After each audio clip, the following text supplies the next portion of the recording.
Alors cette semaine, le barreau de Montpellier qui a contesté l'impossibilité de recevoir des particuliers après 18 heures a été audiencé devant le Conseil d'État en référé liberté. Et donc on a plaidé le droit fondamental à un avocat pour les personnes. La position du gouvernement était de dire que seuls les professionnels peuvent aller voir les avocats après 18 heures. Et nous, ce que nous disons, c'est que la journée, les gens travaillent et qu'on doit pouvoir les recevoir pour préparer leur défense. On ne peut pas faire ça en visio parce que la confidentialité est importante, le rapport humain est important et qu'il faut pouvoir voir les gens et préparer leur défense, avoir les documents pour vraiment porter leur parole.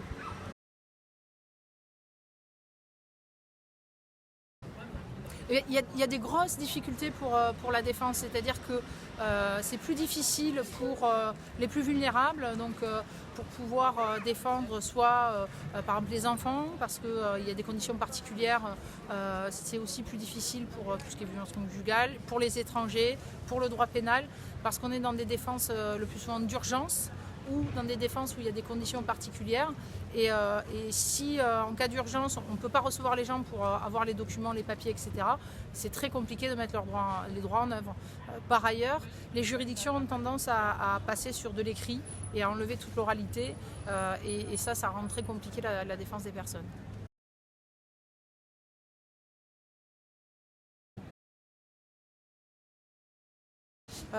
Double.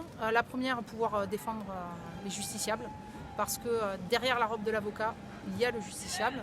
La deuxième, que soit reconnu le droit fondamental à un avocat, puisque c'est quand même très difficile pour un particulier de pouvoir accéder à la justice. Quand je dis ça, c'est en général, mais même en ce moment, en période de restriction sanitaire, parfois les gens n'arrivent même pas à accéder au tribunal pour leur propre procès. Et donc, il faut vraiment pouvoir accéder à la justice, à l'avocat, avec l'aide juridictionnelle, même quand on n'a pas de moyens. La justice est un pilier de la démocratie et il ne faut pas le laisser être étouffé dans le cadre des mesures sanitaires.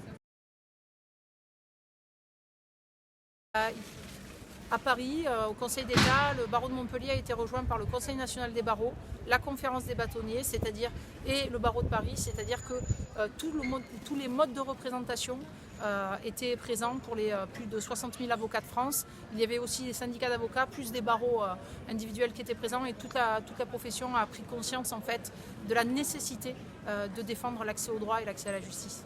Merci.